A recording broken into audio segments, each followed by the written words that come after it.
그들은 꿈에 헤롯에게로 돌아가지 말라 지시하심을 받아 다른 길로 고국에 돌아가니라. 아멘. 오늘 예배에 나오신 여러분 모두에게 하나님의 은혜와 복이 가득하기를 소망합니다. 사회적으로, 정치적으로, 경제적으로 어려운 상황입니다. 그러나 이 어려운 상황은 항상 있었어요. 오늘날에만 있었던 것 아니고 과거에도 있었고 현재에도 있고 또 앞으로도 계속 될 것입니다. 그러면 이 어려운 상황을 극복할 수 있는 비결은 어디에 있을까요? 그리스도인들에게 있어서 이 어려움을 극복할 수 있는 비결은 믿음인 줄로 믿으시기를 바랍니다. 믿음이 있어야지만이 이 어려운 상황을 잘 이겨낼 수가 있어요. 하나님의 도우심으로 극복할 수가 있는 것이죠. 어려운 상황이라고 해서 내 믿음까지 포기해버리면 우리 상황은 또 우리의 모든 삶은 더 힘들고 어려워질 수밖에 없다라는 사실을 믿으시고, 어려운 상황일수록 더 믿음 안에서 견고히 서가는 우리 모두가 될 수 있기를 바랍니다. 마태복음 1장 2장에 보면은 하나님께서 지시하신 부분에 대한 내용이 많이 나오는 것을 보게 됩니다. 마태복음 1장에서는 잉태한 마리아의 남편 요셉에게 하나님께서 지시하신 것이 있었어요. 너의 아내 마리아를 데려오는 것을 무서워하지 말라. 그리고 그 마리아의 몸에서 성령으로 잉태되어서 아들을 낳게 될 것인데 그 아들의 이름을 예수라고 해라. 이렇게 하나님께서 주의 사자를 통해서 지시하셨습니다. 이 지시대로 요셉은 그대로 행동을 하게 되죠. 그리고 마태복음 2장에 보면은 하나님께서 동방 박사들에게 지시하신 내용도 나옵니다. 하나님께서 어떤 지시를 하셨는지, 그리고 하나님의 지시에는 어떠한 의미가 있는지에 대해서 살펴보면서 우리의 삶에 적용할 교훈을 얻기를 원합니다. 여러분, 동방 박사들은 누구일까요? 동방 박사들에 대해서 여러 가지 견해가 있습니다.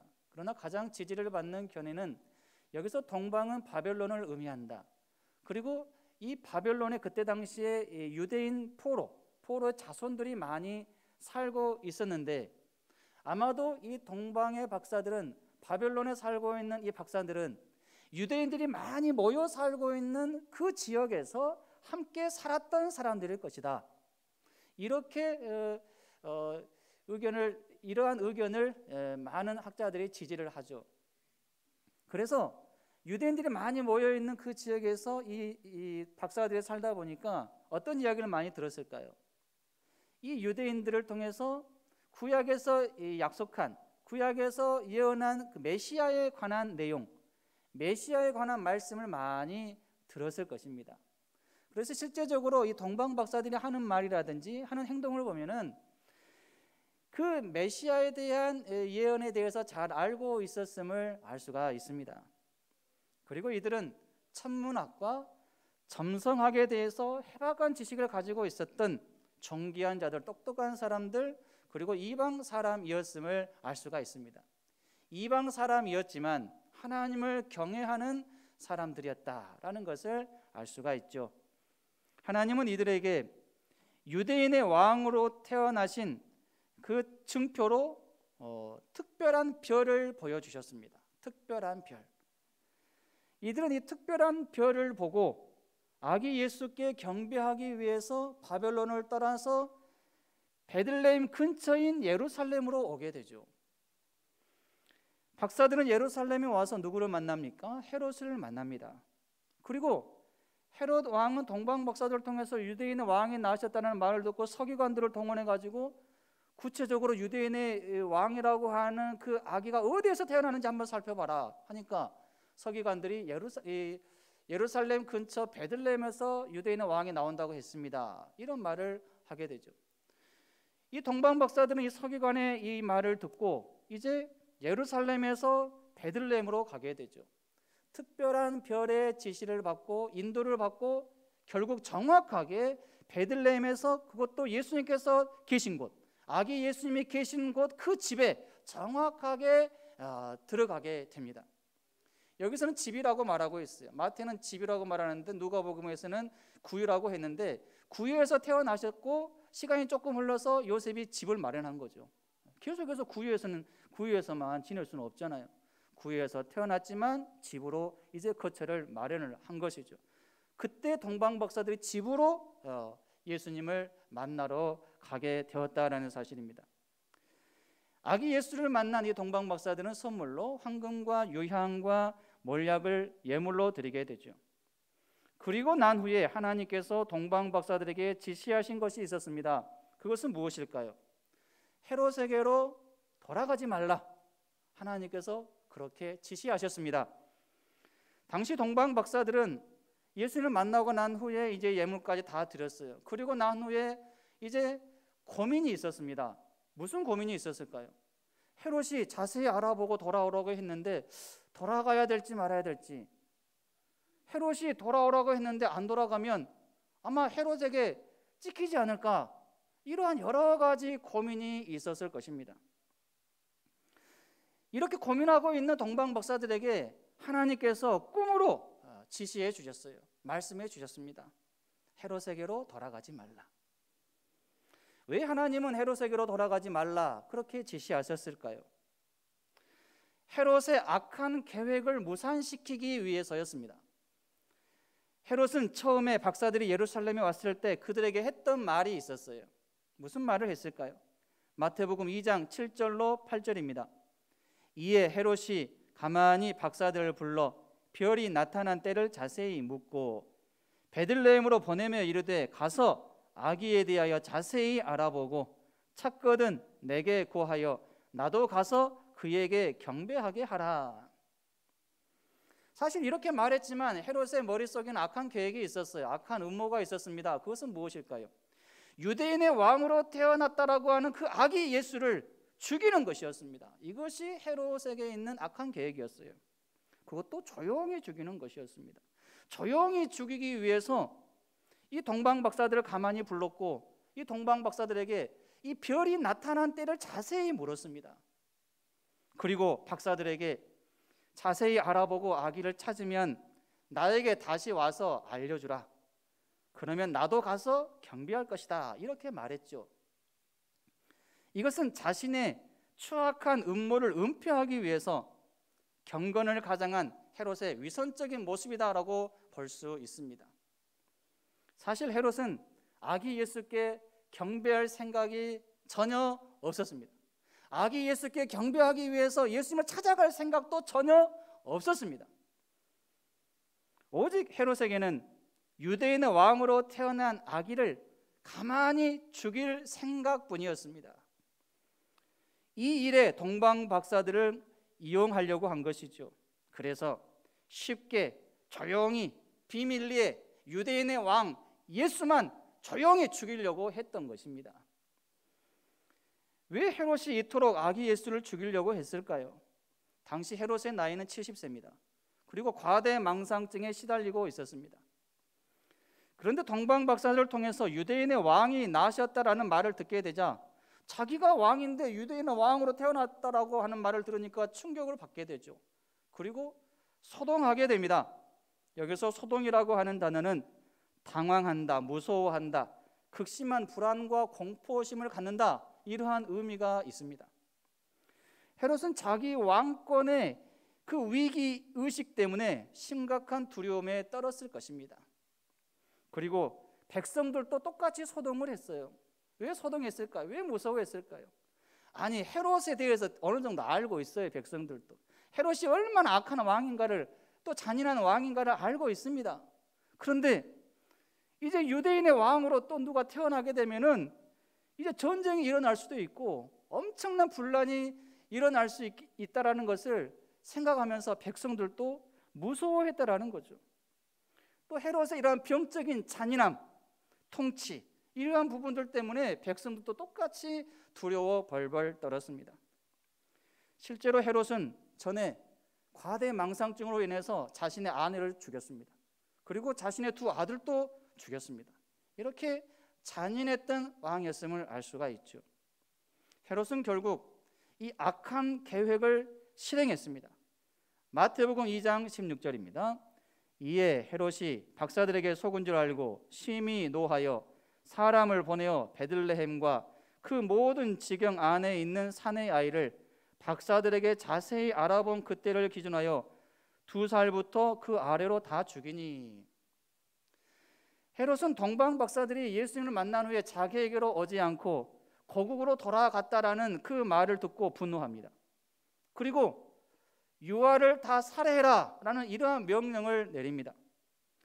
이 명령은 유대인의 왕으로 태어난 이 아기 예수를 죽이기 위한 살해 명령이었습니다. 아기 예수를 죽이기 위해서 다른 아기들까지, 그때 그 시점에 태어난 다른 아기들까지 죽인 거예요. 다른 아기들까지 죽여서라도 꼭 유대인의 왕으로 태어난 아기는 반드시 죽여야 된다라는 이러한 생각을 갖고 있었던 거죠. 헤롯 입장에서 생각할 때 자기가 왕인데 자신이 동방 박사들에게 부탁한 것이 있는데 동방 박사들이 자기에게 오지 않았다라는 것에 대해서 상당히 기분이 나쁠 수는 있다고 생각합니다. 그러나 그렇다고 해도 이 일로 많은 유아들을 살해하는 것은 결코 이해할 수 없는 일이고 용납할 수 없는 일이죠. 헤롯의 이러한 행동은 처음부터 결국 자기가 아기 예수를 조용히 죽이려고 했다라는 것을 증명하는 일이었다라고 볼 수가 있습니다. 조용히 아기 예수를 죽이려고 했는데 자신의 계획대로 일이 진행되지 않고 동방 박사들이 고국으로 돌아가 버렸으니 이제 많은 아기를 죽이는 이러한 악한 일을 행한 것입니다. 헤롯이 죽이려고 했던 주 대상은 아기 예수였습니다. 그런데 유대인의 왕으로 온 아기가 누구인지 정확히 알 수 없으니 태어난 때와 시간을 계산해서 가능성이 있는 아기들은 모조리 죽인 것이지요. 또한 헤롯이 죽이려고 했던 대상에는 동방 박사들도 포함됐을 것입니다. 왜 그럴까요? 아니, 동방 박사들이 자기의 말을 무시하고 자기를 희롱했기 때문에, 그리고 자기에게로 오지 않고 고국으로 돌아가 버렸기 때문에 헤롯 입장에서는 상당히 괘씸한 거죠. 자기가 한 것은 생각하지 않고, 자기가 악한 계획을 가지고 있는 것을 생각하지 않고 동방 박사들도 걸리면 죽여야 되겠다, 이런 생각을 하고 있었을 것입니다. 그런데 하나님은 아기 예수를 죽이려고 하는 헤롯의 이러한 악한 음모와 계획을 미리 다 알고 계셨습니다.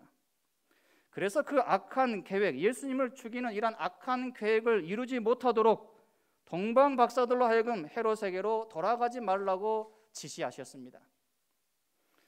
하나님께서 동방 박사들로 하여금 헤롯에게로 돌아가지 말라고 지시한 두 번째 이유가 있습니다. 그 이유는 무엇일까요? 동방 박사들이 악한 일에 빠지지 않도록 보호하기 위해서였습니다. 동방 박사들이 헤롯에게로 돌아간다라고 하는 것은 어떤 의미가 있을까요? 곧 헤롯의 악한 음모에 동방 박사들도 가담한다라는 것을 의미합니다. 그리고 박사들이 헤롯에게로 돌아간다라는 것은 헤롯에게 아기 예수가 태어난 그 장소를, 그 정보를 제공함으로 인해서 헤롯으로 하여금 아주 쉽게 조용히 비밀리에 아기 예수를 죽일 수 있도록 도와주는 1등 공신이 된다라는 것을 의미합니다. 그래서 하나님은 동방 박사들이 이러한 헤롯의 악한 음모에 가담하지 않도록 그들을 보호하기 위해서 지시하신 것이지요. 만약 박사들이 이러한 하나님의 지시를 무시하고 헤롯에게로 갔다면 어떻게 되었을까요? 헤롯에게는 1등 공신 되었겠죠. 왜냐하면 아기 예수 태어난 그 1급 비밀, 1급 정보를 가르쳐 줬기 때문에, 그리고 자기 악한 계획 성취할 수 있으니까. 헤롯에게는 1등 공신이 되었을지는 몰라도 이 동방 박사들은 하나님의 손에 의해서 헤롯과 함께 반드시 죽었을 것입니다. 왜 그럴까요? 헤롯과 함께 아기 예수를 죽이는 일에 하나가 되었기 때문이죠. 또한 아무리 박사들이 헤롯에게 가서 1급 정보를 주었다 한들 하나님께서 그대로 놔두실까요? 아기 예수가 죽도록 그대로 놔두실까요? 아니죠. 하나님께서는 다른 방법을 통해서 아기 예수를 분명히 보호하셨을 것입니다. 절대로 아기 예수가 죽는 일은 없었을 것입니다. 다행스럽게도 박사들은 헤롯에게로 가지 않았어요. 그들에게는 하나님을 경외하는 믿음이 있었기 때문에 하나님의 지시에 따랐습니다. 하나님께서 말씀하신 대로 헤롯에게로 가지 않았어요. 헤롯의 지시에 따르지 않았고 누구의 지시에 따랐어요? 하나님의 지시에 따랐습니다. 참으로 잘한 일이죠. 이러한 면에서 박사들은 가룟 유다와는 완전히 다른 믿음이었다라고 볼 수가 있습니다. 가룟 유다는 예수님을 죽이는 일에 앞장섰습니다. 그리고 예수님을 잡으려고 하는 그러한 대적자들에게 예수님이 계신 그 장소, 그 정보를 제공해 주었어요. 그런데 동방 박사들은 아기 예수님을 살리는 일에 앞장섰죠. 대적자들에게 아기 예수를 죽이려고 하는 헤롯에게 예수님이 계신 곳, 그 정보를 제공하지 않았습니다. 여러분, 하나님 앞에서 어떤 사람으로 쓰임받을 것인가를 잘 생각해야 합니다. 특별히 예수님을 욕하고 비방하고 공격하는 자들에게 내가 도움을 주는 역할을 해서는 안 됩니다. 그들에게 예수님을 전하고 그들을 전도는 할지언정 절대로 그들이 이러한 악한 일을 하도록 내가 옆에서 동조해서는 안 된다라는 말입니다. 이러한 사람은 결국 가룟 유다와 다를 바가 없기 때문입니다. 결국에 가룟 유다는 어떻게 되었습니까? 슬피 울며 통곡하다가 자기 목숨을 스스로 끊었습니다. 오직 우리는 살아도 주를 위하여 살고 죽어도 주를 위하여 죽는 사도 바울과 같은 믿음으로 살아야 될 줄로 믿습니다. 하나님의 지시대로 헤롯에게로 돌아가지 않기로 결심한 박사들에게 하나님께서는 또 지시하신 것이 있었어요. 그것은 다른 길로 고국에 돌아가라. 다른 길로 고국에 돌아가라. 이렇게 지시하셨습니다. 동방 박사들이 생각한 그 길이 있었겠죠. 이 바벨론으로 가는 길이 있었겠죠. 그렇지만 하나님께서 제시한 다른 길이 있었어요. 이 다른 길로 고국으로 돌아가라. 그렇게 지시하셨습니다. 이 다른 길, 동방 박사들이 걸어갔던 이 다른 길에는 어떠한 의미가 있을까요? 동방 박사들이 걸어갔던 이 다른 길은 박사들이 생각하지 못한 길이었을 것입니다. 내가 생각하는 길이 있는가 하면 하나님께서 준비하신 길이 있다는 것을 알아야 됩니다. 믿음이 없어서 자꾸만 내가 생각하는 길로만 나아가는 사람이 있는가 하면 믿음으로 반응해서 하나님께서 준비하신 그 길로 나아가는 사람도 있습니다. 내가 믿음으로 반응하면 하나님께서 내가 생각하지 못하는 다른 길을 준비하신다는 사실을 믿으시기 바랍니다. 다른 길은 하나님의 지시에 믿음으로 순종하는 자들에게 보여주시는 길이었습니다. 보여주셨어요. 동방 박사들에게 그 길을 보여주셨어요. 아브라함이 하나님의 지시를 받고 갈대아 우르를 떠나 가나안으로 향하는 그 길이 바로 이러한 길이었습니다. 믿음으로 순종하는 자들에게 보여주신 그 길은 아무리 멀어도 복된 길이었어요. 아브라함이 가나안까지 가는 그 길 얼마나 먼 거리입니까? 1800km 정도 되는 거리라고 하는데 얼마나 먼 거리예요. 그러나 하나님께서 보여주신 그 길이었기 때문에 아무리 멀어도 그 길은 복된 길이었습니다. 실제적으로 아브라함은 복의 근원이 되었습니다. 홍해 앞에 선 모세가 믿음으로 지팡이를 들었을 때 나타났던 그 길도 바로 이러한 길이었습니다. 여러분, 믿음으로 순종하는 자들에게 하나님께서는 아무리 사방이 막혀 있다 할지라도 길을 보여주신다라는 사실을 믿으시기 바랍니다. 루시 시어머니 나오미 곁을 떠나지 않았습니다. 어머니가 믿는 하나님, 저도 믿겠습니다. 저도 끝까지 믿겠습니다. 어머니, 제가 끝까지 보필하겠습니다. 떠나지 않기로 결심하고 결국 나오미와 함께 예루살렘으로 돌아가게 됩니다. 예루살렘으로 돌아가는 길 얼마나 참 힘들었을까요? 외로웠을까요? 모든 것 다 잃어버렸어요. 나오미가 모든 것 다 잃어버렸어요. 자식도 죽고 남편도 죽고 이제 남은 룻밖에 없어요. 다 잃어버렸으니 다 잃어버리고 이 예루살렘으로 돌아가는 그 발걸음 얼마나 무거웠을까요? 외로웠을까요? 힘들었을까요? 그런데 그 길은 하나님께서 그들에게 보여주신 길이라는 사실을 믿으시기 바랍니다. 그 길은 장래가 보장된 길이었어요. 결국 나오미와 룻은 예루살렘에 돌아와서 예수님의 족보에 오르는 이러한 복을 누릴 수가 있었습니다. 다른 길은 구원의 길, 생명의 길이었습니다. 이 길을 통해서 동방 박사들은 헤롯의 눈을 피해서 안전하게 고국에 돌아갈 수 있었습니다. 사람은 어리석어서 어떤 길이 나에게 복된 길인지 나쁜 길인지를 분간하지 못합니다. 그러나 하나님은 아십니다. 내가 가고 있는 이 길이 복된 길인지 나쁜 길인지 하나님은 아시는 거예요. 하나님의 말씀과 지시에 믿음으로 순종하는 자에게는 반드시 하나님께서 구원의 길, 생명의 길로 인도하시는 것입니다. 이 길은 하나님의 지시에 따르는 자만이 경험할 수 있습니다. 여러분, 구약의 나아만 장군 나병에 걸렸어요. 그러자 그의 신하들이 엘리사에게로 갑시다. 엘리사가 하나님 앞에서 하나님의 능력으로 많은 치유하는 이런 일들을 행하니까 엘리사에게 갑시다. 그래서 엘리사에게 갑니다. 엘리사가 지시합니다. 엘리사가 지시한 강이 있었어요. 그 강으로 가서 씻으라. 처음에는 기분이 나빴어요. 그런데 다시 신하들이 권면해서 그 강으로 가기로 결심하죠. 7번 씻기로 결심을 하죠. 엘리사를 통해서 하나님께서 지시하신 것이 있었는데 그 지시하신 대로 그 강으로 가서 씻었을 때에 그 병이 나았습니다. 소경은 실로암 연못에 가서 씻으라 하는 예수님의 지시대로 그 길로 갔을 때 눈을 뜨게 되었습니다. 이 길은 하나님의 지시를 따르지 않는 헤롯과 같은 자는 절대로 경험할 수 없는 길입니다.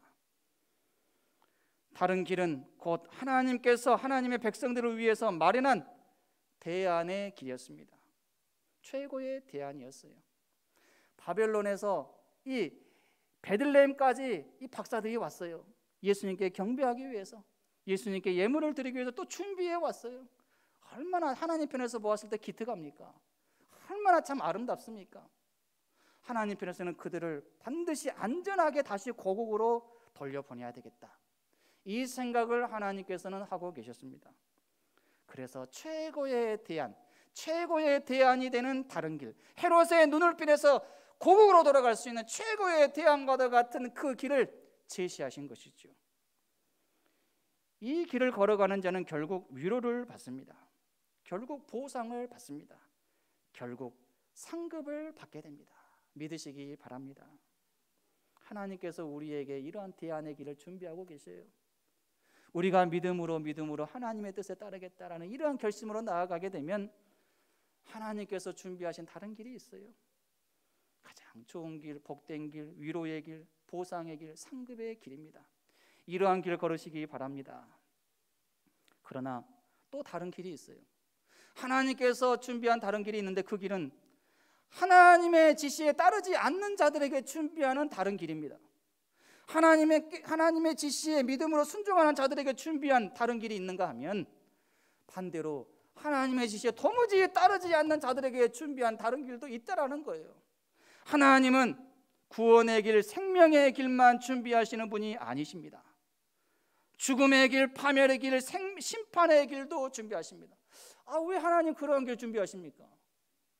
하나님 그냥 구원의 길, 생명의 길만 준비하시면 되지 왜 악한 길, 심판의 길, 죽음의 길, 심판의 길까지 준비하십니까? 이유가 있어요. 하나님은 사랑의 하나님이신 동시에 공의의 하나님이시기 때문입니다. 그래서 천국이 있는가 하면 지옥이 있는 거예요. 복이 있는가 하면 저주가 있는 거예요. 생명이 있는가 하면 사망이 있는 거예요. 하나님의 지시를 거부하면서 믿음이 없는 패역한 자들을 위해서는 무슨 길이 준비됩니까? 죽음의 길, 파멸의 길, 심판의 길이 준비됩니다. 불순종한 자들에게 주어지는 다른 길은 아무리 자기 나름대로 구원의 길이라고 생각할 수 있어요. 아무리 자기 나름대로 좋은 길이다, 생명의 길이다, 복된 길이다라고 생각할 수 있을지는 몰라도 분명한 것은 그 길은 복된 길이 아닙니다. 사망의 길이에요. 마지막에 드러나게 되어 있어요. 마지막에 드러나게 되어 있어요. 마지막에 후회하게 되는 길이죠. 마지막에 후회하게 됩니다. 그러나 그때 가서 후회하면 늦죠. 그때 가서 후회하면 늦어요. 이러한 길은 절대로 가지 않아야 되는 길이다라는 사실 믿으시기 바랍니다. 사탄이 준비한 다른 길도 있습니다. 마태복음 7장 13절로 14절입니다. 좁은 문으로 들어가라. 멸망으로 인도하는 문은 크고 그 길이 넓어 그리로 들어가는 자가 많고 생명으로 인도하는 문은 좁고 길이 협착하여 찾는 자가 적음이라. 사탄이 준비한 다른 길은 사망의 길, 멸망의 길밖에 없습니다. 사탄은 절대로 생명의 길, 구원의 길 준비하지 않아요. 최선을 다해서 죽는 길, 멸망의 길만 준비합니다. 모든 수단과 방법을 다 동원해서 그 길을 준비합니다. 이것이 사탄이 하는 일이에요. 그 길을 최대한 멋지게 포장합니다. 그래서 많은 사람들로 하여금 그 길로 걸어가도록 유혹합니다. 그 길로 걸어가지 않으면 안 될 것처럼 그렇게 유혹을 하죠. 그리고 결국에는 그들을 지옥 백성 되게 만듭니다. 내가 가는 길이 혹시라도 사탄이 준비한 다른 길은 아닌지 잘 생각하고 점검합시다. 오직 하나님의 지시를 받아서 하나님께서 준비한 생명의 길, 구원의 길, 복된 길로만 걸어가는 우리 모두가 될 수 있기를 바랍니다. 이제 말씀을 정리합니다. 하나님의 지시를 받는다는 것은 참으로 복된 일입니다. 하나님의 지시를 받는 그것을 복된 일로 여기시기 바랍니다. 때로는 나에게 주어진 하나님의 지시, 하나님의 말씀이 나의 마음에 별로 내키지 않을 수도 있습니다. 별로 마음에 들지 않는 지시, 마음에 내키지 않는 그러한 말씀일 수 있어요. 그러나 이것은 내가 사랑의 하나님을 신뢰하지 못하기 때문입니다. 앞일에 어떤 일이 일어날지 모르기 때문이죠. 그러나 여러분, 하나님의 지시, 하나님의 말씀이 나에게 들려질 때, 또 주어질 때 하나님을 신뢰하시기 바랍니다. 사랑의 하나님을 반드시 신뢰하시기 바랍니다. 그리고 믿음으로 그 지시에 따르시기 바랍니다. 그러면 분명히 깨닫게 될 날이 올 것입니다. 그때 내가 힘들었는데 그래도 하나님의 말씀대로, 하나님 기뻐하시는 바대로 그렇게 행동하기를 참 잘했다. 하나님의 지시에 따르기를 잘했다. 그렇게 고백하게 될 날이 올 것입니다. 아브라함은 하나님의 지시대로 이삭을 번제로 바치려고 했을 때 순간적으로 고민이 되었겠죠. 어찌 고민이 되지 않겠습니까?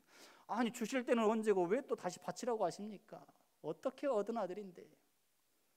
고민이 되었겠죠. 그러나 그 다음날 새벽에 일찍 일어나서 바로 짐을 싸고 번제로 바칠 준비 다 하고 하나님께 실제로 번제를 드린 것입니다. 하나님께서 그렇게 판단하셨어요. 막 죽이려고 했을 때 하나님께서 아브라함아 부르시죠. 절대로 그 아이에게 손을 대지 말라. 하나님께서 확인하셨어요. 하나님께서 아브라함을 괴롭히려고, 아브라함을 고통스럽게 하려고 이삭을 바치라고 했을까요? 아니잖아요. 우리가 그러한 생각할 때가 많아요. 하나님 왜 저에게 이러한 시험을 주십니까? 왜 이러한 길을 걷게 하십니까? 이해가 안 될 때가 있어요. 그렇잖아요. 그러나 그때 믿음으로 반응하시기 바랍니다. 하나님은 사랑의 하나님이시다. 하나님은 나를 사랑하신다.